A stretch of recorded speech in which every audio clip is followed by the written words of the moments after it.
I was her father. My daughter disappeared in Yellowstone National Park in 2002, and only in 2020 did I see her coat at the bottom of a fallen tree, and I need to tell someone about this because the silence has been eating me alive for 18 years, and every single day I wake up hearing her voice calling my name from somewhere I cannot reach. It was that summer when everything still felt possible. July 2002. Emma was 7 years old, and she had this way of running ahead of us on every trail, her small legs pumping with determination, her blonde pigtails bouncing like tiny flags of joy. Sarah, my wife, would always call after her, "Not too far, sweetheart." But Emma never listened. She was fearless in the way that only children can be before the world teaches them about danger, before they learn that some things that go missing never come back. I remember the smell of pine sap on our hands from setting up the tent that first night. We'd driven for 2 days straight from Chicago, our old Suburban packed with camping gear, coolers full of sandwiches, and Emma's collection of stuffed animals that she insisted needed to see the geysers. The campground at Canyon Village was already crowded when we arrived. Families from all over the country spreading out their temporary homes under the vast Montana sky. Emma made friends immediately with a little boy from Texas whose parents had the site next to ours. His name was Marcus, and within an hour they were chasing each other around the picnic tables, their laughter echoing off the surrounding forest like music I thought would never end. That first evening, we sat around our campfire eating s'mores, and Emma kept asking if we could stay forever. "Can we build a house here, Daddy?" she asked, marshmallow stuck to her chin. "Can we live with the bears and the wolves?" Sarah laughed and wiped her face clean, but I saw something in my wife's eyes that I couldn't quite identify then. A sadness, maybe, or a premonition. Years later, when I replay that moment in my mind, I wonder if some part of her already knew what was coming. The next morning, we hiked the South Rim Trail to see the lower falls. Emma was enchanted by the rainbow that formed in the mist, insisting that there must be treasure at the bottom of the canyon. She made us take dozens of pictures of her pointing at it, her gap-toothed smile so bright it seemed to outshine the sun itself. I have those photos still, in a shoebox I keep under my bed, though I rarely look at them anymore. The happiness in them is too painful to bear. On our third day, we decided to explore the Lamar Valley, that sweep of grassland where the wolves roam and the bison gather in herds that stretch beyond the horizon. Emma brought her binoculars, the plastic pink ones we'd bought her for her birthday, and she spent the entire drive calling out animals she thought she spotted. "Daddy, look! A wolf!" she'd shout, pointing at a distant rock. "Mama, there's a baby bear!" Even when there was nothing but prairie grass swaying in the wind. We indulged her excitement, playing along with her games, never wanting to dim that spark of wonder that made her who she was. We parked at one of the pullouts overlooking the valley, and Emma immediately wanted to get closer to see if she could spot any real wolves. There was a short trail that led down toward a small creek, maybe a quarter-mile from the road. Other families were using it, and it seemed safe enough. The afternoon was warm, the kind of perfect summer day that makes you believe the universe is fundamentally good. Sarah packed a small day pack with water and snacks, and we set off together, Emma skipping ahead as always, Marcus and his parents following behind us. I remember the exact moment when everything changed. We'd been on the trail for maybe 10 minutes when Emma suddenly stopped and pointed toward a cluster of aspen trees off to our left. "I hear something," she said, her voice dropping to a whisper. We all stopped to listen. At first, there was only the usual forest sounds, wind in the leaves, the distant call of a meadowlark, water rushing over stones somewhere ahead. But then, carried on the breeze, came something else, a sound that was almost like singing but not quite, something wordless and haunting that seemed to come from everywhere and nowhere at once. "It's probably just the wind," Sarah said, but her voice had an edge to it. Marcus's father, Tom, was already reaching for his phone to check if he had service. The singing, if that's what it was, continued for maybe 30 seconds, then faded away entirely. Emma looked disappointed. "I wanted to see who was singing," she said. "Maybe it was a fairy." We all laughed, but the sound had unsettled us in a way none of us wanted to admit. We continued down the trail, but the mood had shifted. The adults walked closer together now, and Emma, for once, stayed within arm's reach. The creek, when we reached it, was shallow and clear, with smooth stones, perfect for skipping. Emma and Marcus immediately began collecting rocks, their earlier unease forgotten in the simple joy of childhood play. Sarah and I sat on a fallen log, watching them, and for a few minutes everything felt normal again. That's when Tom noticed that his son Marcus was no longer visible.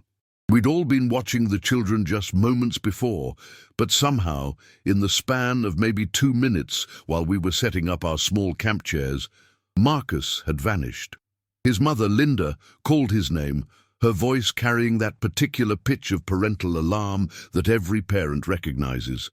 We spread out, calling for him, checking behind trees and rocks, but there was no sign of him anywhere. Emma found him. She came running back from downstream, her face flushed with excitement. "He's okay," she called. "He's playing hide-and-seek with the singing lady." We all hurried to follow her, and there was Marcus standing perfectly still about 50 yards away, staring up into the canopy of an enormous pine tree. When we reached him, he seemed dazed, as if he'd just woken up from a deep sleep. "There was a lady," he kept saying. "She was singing to me. She wanted me to come with her." Tom and Linda were clearly shaken. They gathered their things immediately, saying they thought it was time to head back to the campground. As we packed up, Emma kept looking back toward the trees where Marcus had been found.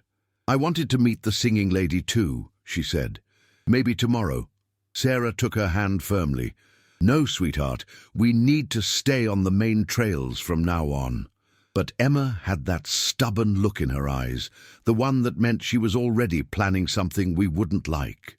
That night, after Emma had fallen asleep in our tent, Sarah and I lay awake, talking in whispers about what had happened. "Kids make things up," I said, trying to convince myself as much as her. "Marcus probably just wandered off and invented the story about the lady to avoid getting in trouble." But Sarah wasn't buying it. "Did you see his face?" she asked. "He looked hypnotized or something. And that singing. What was that singing?" I didn't have an answer for her, and the silence stretched between us like a warning neither of us wanted to acknowledge. The next morning dawned grey and overcast, with a chill in the air that hadn't been there the day before. Emma woke up before us, which was unusual. Normally, she slept until we coaxed her out of her sleeping bag with promises of pancakes and hot chocolate.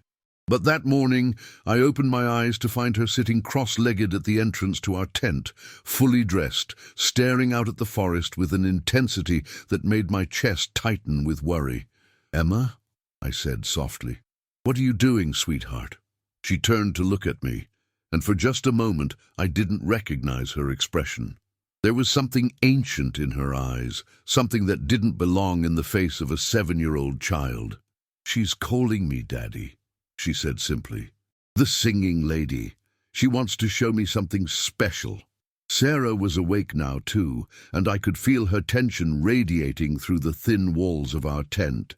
"Emma," she said, her voice carefully controlled, "we talked about this. There's no singing lady. It was just the wind." But Emma shook her head with absolute certainty. "There is too a singing lady, and she's lonely. She told me so." The way she said it, with such matter-of-fact conviction, sent ice water through my veins. I crawled over to her and zipped up the tent flap, effectively trapping us all inside our small nylon sanctuary. "Emma," I said, trying to keep my voice level, "when did the singing lady tell you she was lonely?" "Last night," Emma replied, as if this were the most normal thing in the world. "She came to our tent and sang to me through the walls. Didn't you hear her? She sings the most beautiful songs." Sarah and I exchanged terrified glances. We'd heard nothing at all. We decided to pack up immediately and move to a different campground, maybe drive into the town of West Yellowstone for a day or two. But as we were loading our gear into the Suburban, Emma disappeared.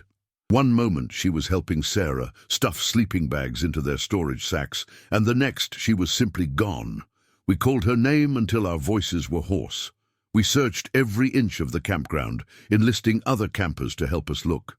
The park rangers were called within an hour, and by evening there were search teams combing the forest with dogs and helicopters. Emma had vanished without a trace. The official search lasted for 2 weeks.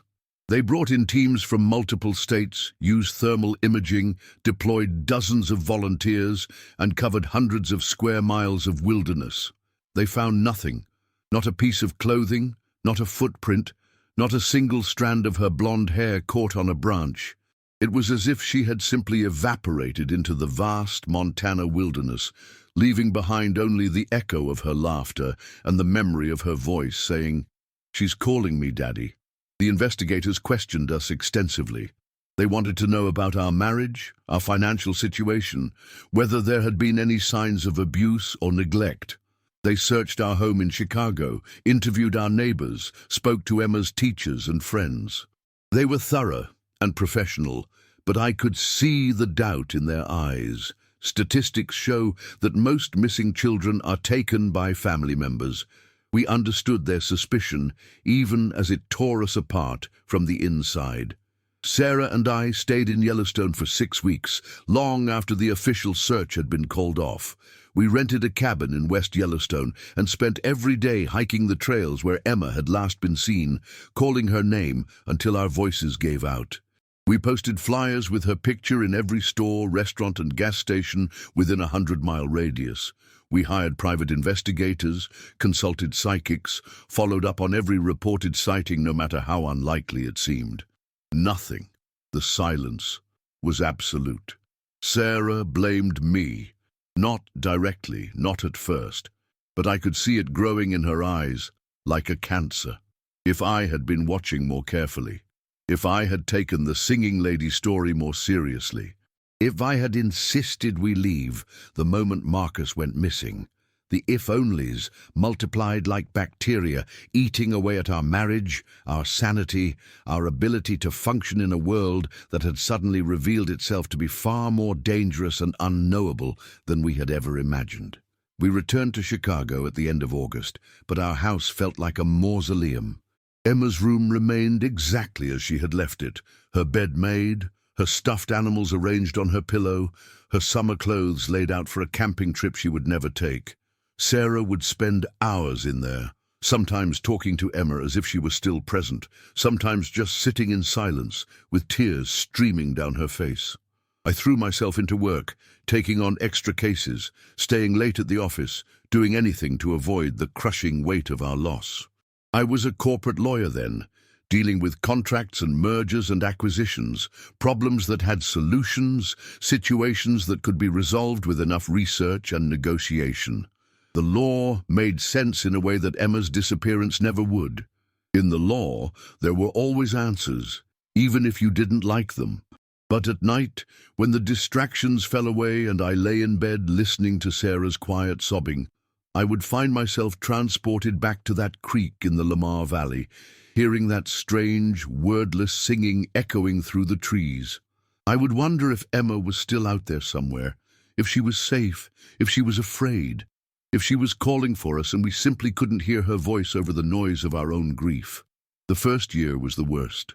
Well-meaning friends and family members would say things like, "You have to move on," and Emma would want you to be happy, as if happiness were a choice we were actively refusing to make. The anniversary of her disappearance came and went like a black hole, swallowing everything good and bright in its vicinity. Sarah and I barely spoke to each other anymore. When we did, it was about practical things, bills, groceries, whether to keep paying for Emma's cell phone plan in case she somehow found a way to call us. Sarah started attending a support group for parents of missing children. I went with her a few times, but I found it unbearable to sit in that circle of broken people, sharing their stories of loss and hope, and desperate, irrational faith that their children might still come home someday. There was a woman there whose teenage son had been missing for 12 years. 12 years. She still kept his bedroom exactly as he had left it, still set a place for him at dinner every night, still believed with unwavering certainty that he would walk through their front door at any moment and ask what was for dinner. I couldn't do it. I couldn't sustain that level of hope when every instinct I had told me that Emma was gone forever, that whatever had taken her in those woods was not something that would ever give her back. The singing lady, whether real or imagined, had claimed my daughter, and I was left with nothing but questions that would never be answered, and a grief so profound it felt like drowning in slow motion. Sarah and I divorced on the 3rd anniversary of Emma's disappearance. It wasn't angry or bitter. We had no energy left for those kinds of emotions. We were just two people who had been hollowed out by loss, who reminded each other daily of the worst thing that had ever happened to us, who could no longer find their way back to each other across the vast wasteland their marriage had become. Sarah moved to Portland to be closer to her sister. I stayed in Chicago and tried to build some semblance of a new life from the wreckage of the old one. I dated sporadically over the years, but I could never make it work. How do you explain to someone that you wake up every morning with the weight of an unsolved mystery crushing your chest? How do you tell them that you sometimes hear your dead daughter's voice calling your name in crowded restaurants, that you've memorized the faces of every girl between the ages of 7 and 25 because you never know if one of them might be Emma, aged and changed, but somehow miraculously returned to you? The private investigators I hired over the years found nothing. The case went cold officially after 5 years, though I continued to receive updates whenever similar disappearances were reported. There were a few children who vanished from national parks under mysterious circumstances, leaving behind no trace of their passage. But none of the investigators could find any connections, any patterns that might point toward an explanation. It was as if the wilderness simply swallowed certain children, digesting them completely, leaving behind not even bones for their families to bury.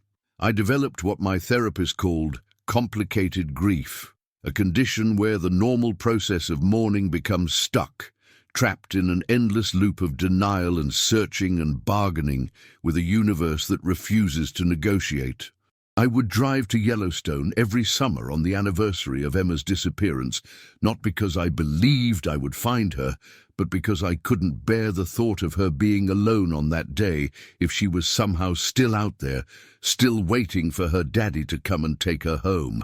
The park rangers knew me by name. They were kind but helpless, offering their condolences year after year as I walked the same trails, called the same name, and returned to my hotel room each night empty-handed and broken-hearted. Some of them had been there during the original search, and I could see the pity in their eyes when they looked at me. Here was the father who couldn't let go, who couldn't accept what everyone else had long since acknowledged. His daughter was gone, probably dead, and no amount of searching would bring her back. But I kept going back, because abandoning the search felt like abandoning Emma herself.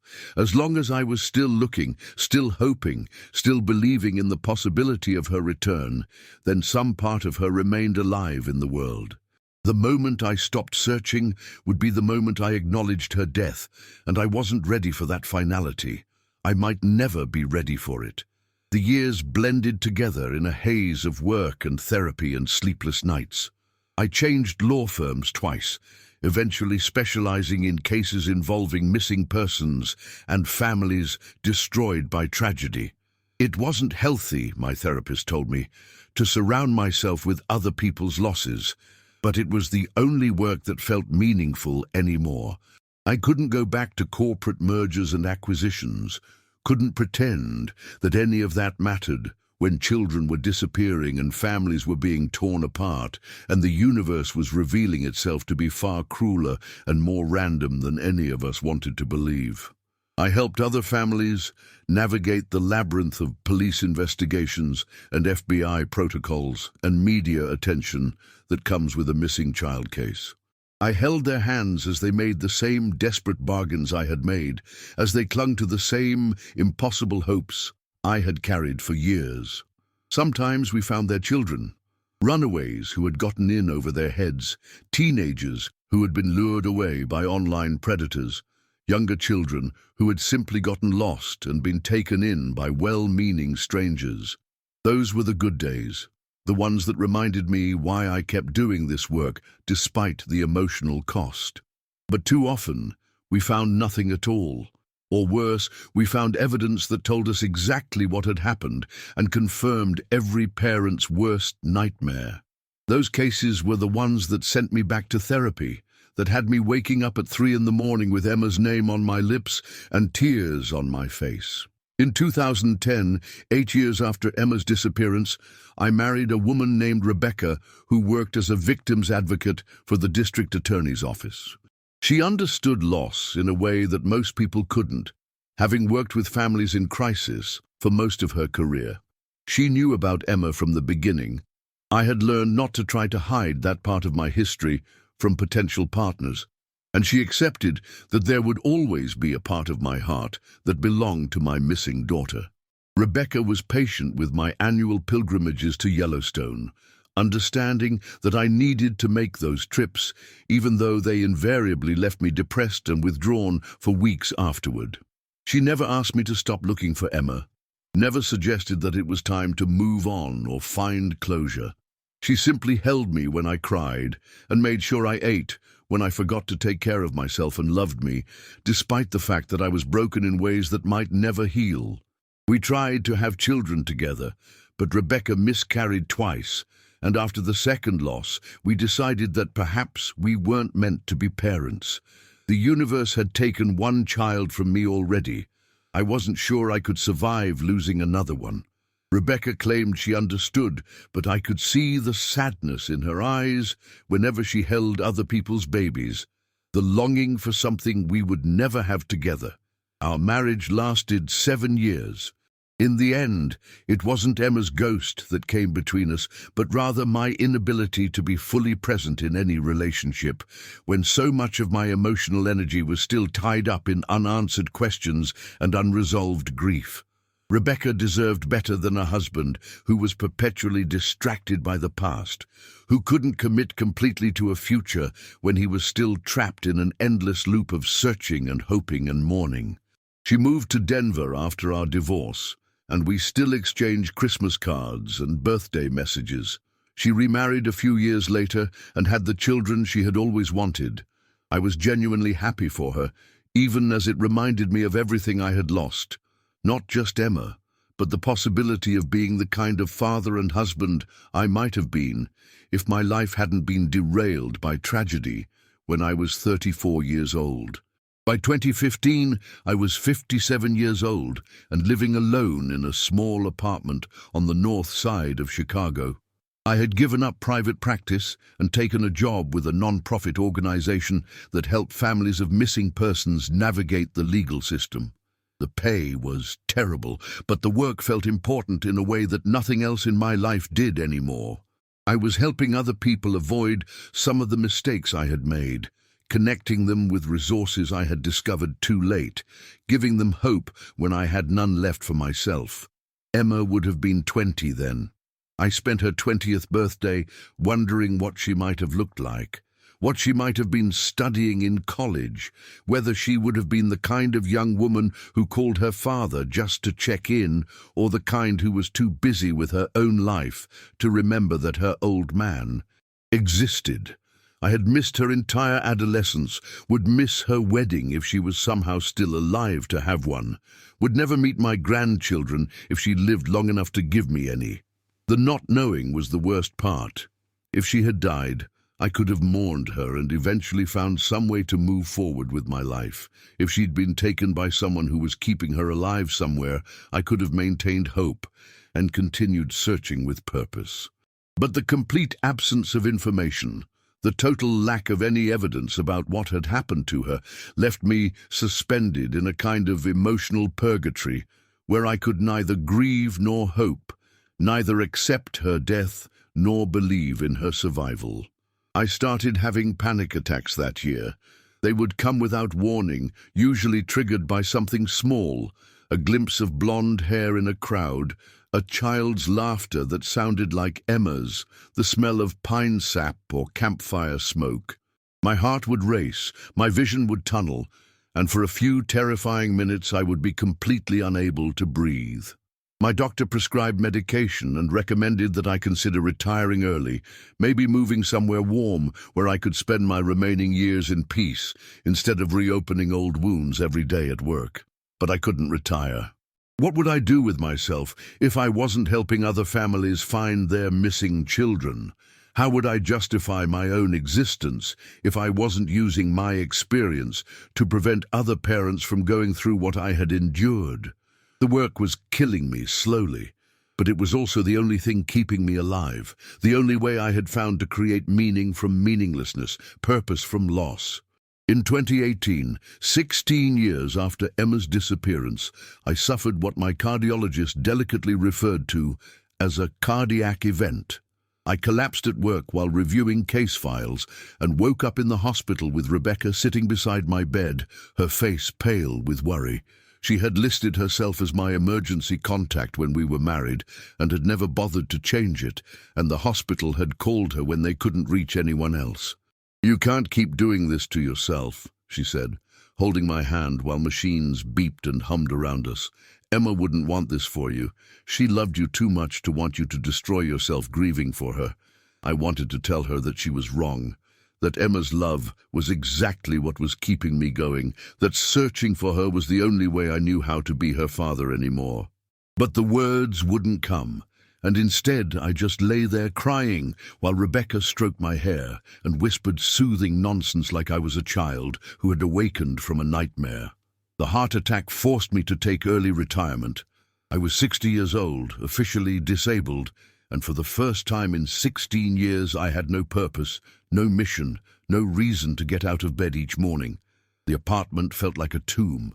I would sit by the window for hours, watching people walk by on the street below, and wonder how they could move through the world with such apparent ease when every step I took felt like I was walking through quicksand. My therapist suggested that I consider taking one final trip to Yellowstone, not to search for Emma, but to say goodbye to her, to find some way of accepting that she was gone, and that I needed to find a way to live the rest of my life without the possibility of her return hanging over me like a sword. The idea terrified me.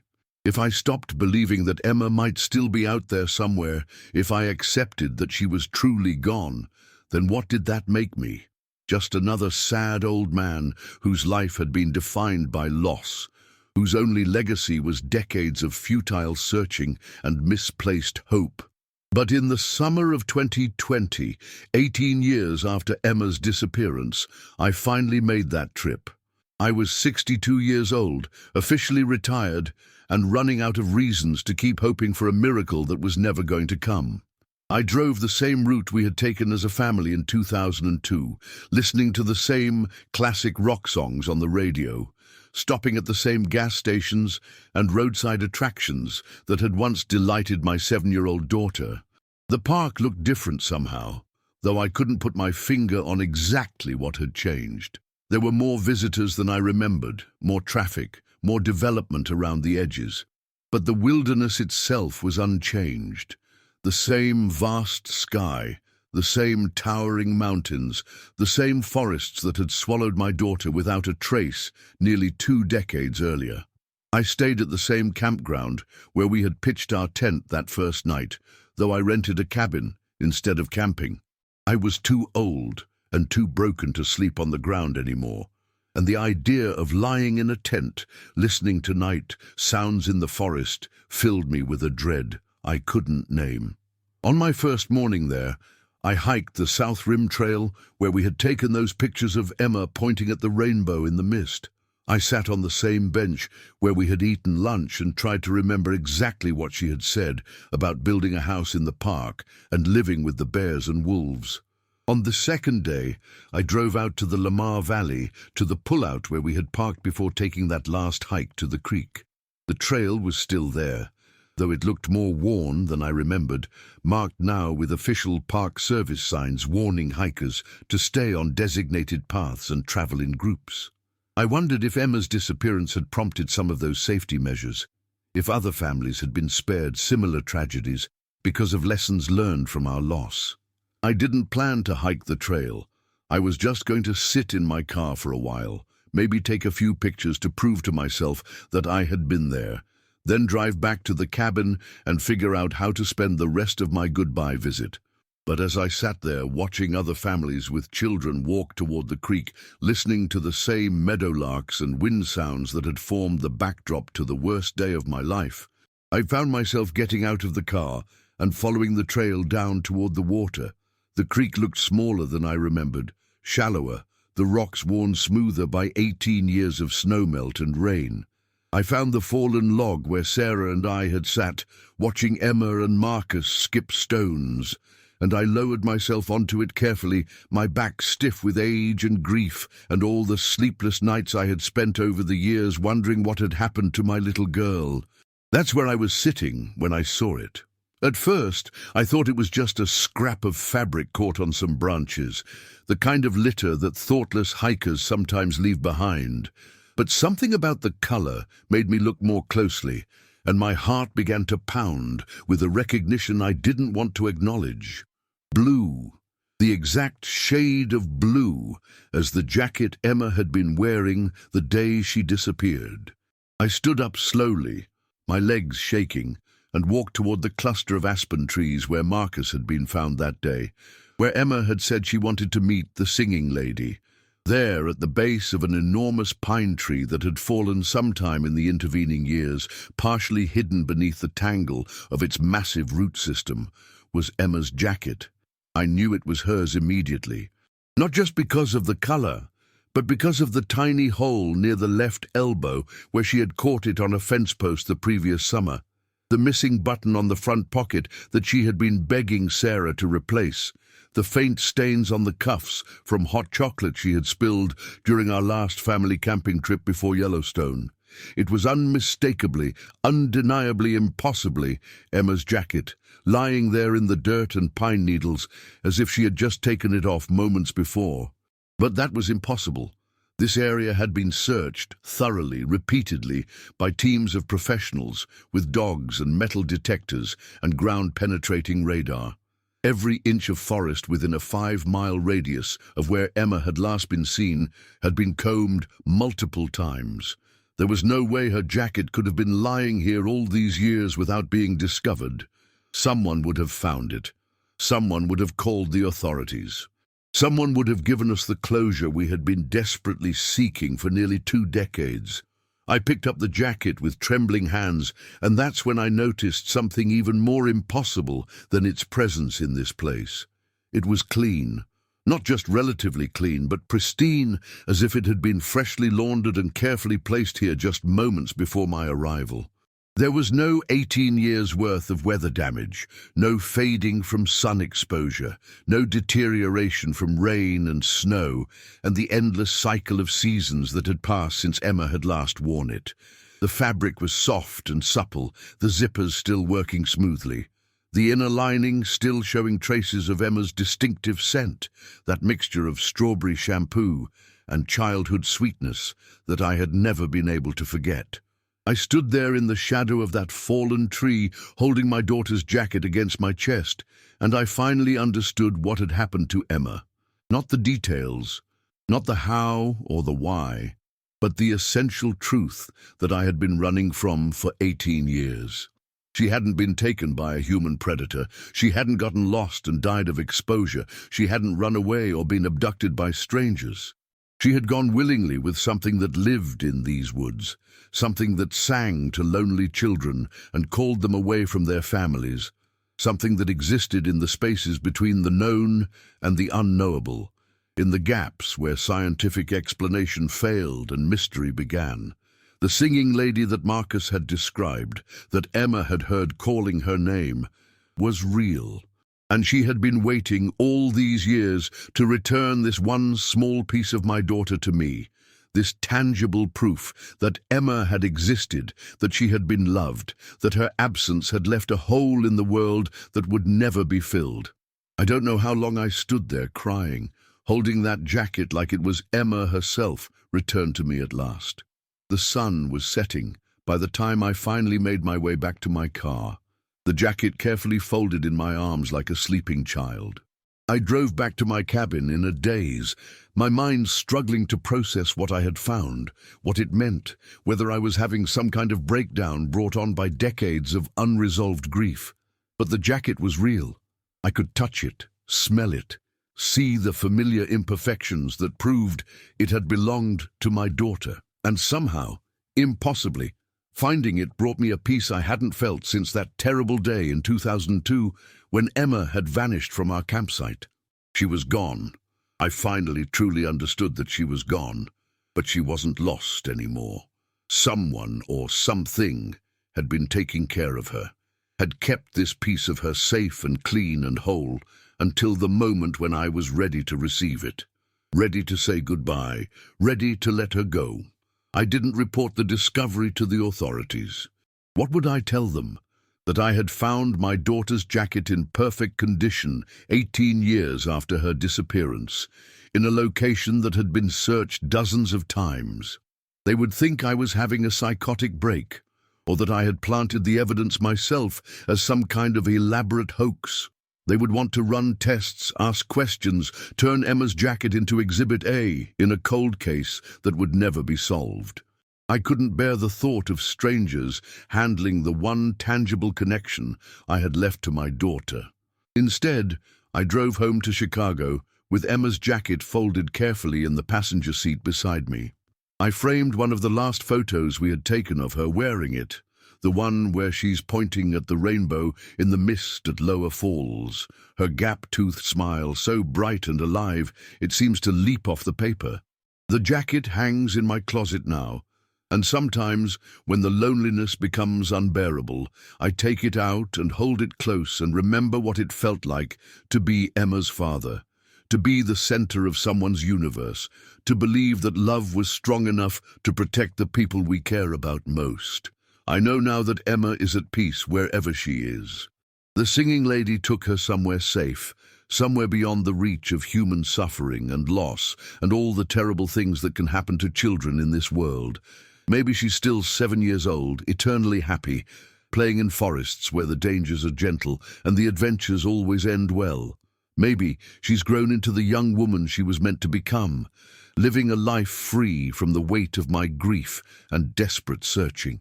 I don't try to contact Sarah anymore, though I think about calling her sometimes to tell her what I found. She deserves to know that Emma's story has an ending, even if it's not the ending we had hoped for.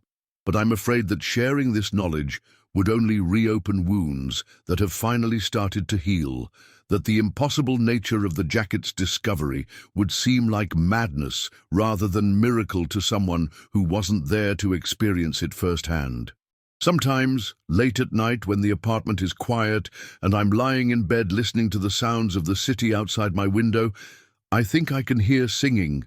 Not the same wordless melody that echoed through the forest that day in 2002, but something new, something that sounds almost like a lullaby, as if Emma is finally old enough to sing her father to sleep the way he once sang her to sleep when she was small and safe and mine. I'm 64 years old now, and I have made my peace with mystery. I understand that there are things in this world that cannot be explained, only experienced, only accepted, with the kind of faith that has nothing to do with religion and everything to do with love. Emma is gone, but she is not lost. She is not alone.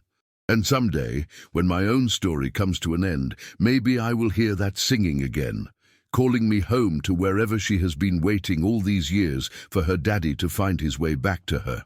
Until then, I carry her jacket with me like a talisman, a reminder that love persists even after hope has died, that some losses are not endings but transformations, that the singing lady who took my daughter away was perhaps not a monster but a mercy, saving Emma from a world that was too dangerous and heartbreaking for someone with a spirit as pure and fearless as hers. I was her father. I loved her with everything I had, and in the end, that love was enough to bring her home to me. if only for one perfect moment beside a fallen tree in the wilderness, where everything began and everything ended, and everything continues still, echoing through the forest like a song only broken fathers can hear. The singing never stops.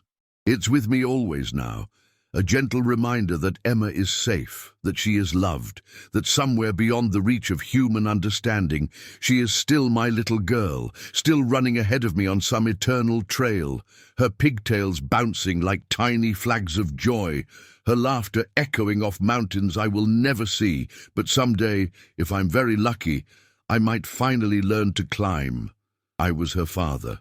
I will always be her father. And the singing lady gave her back to me, one blue jacket at a time, on a summer day when I was finally ready to receive her gift of goodbye.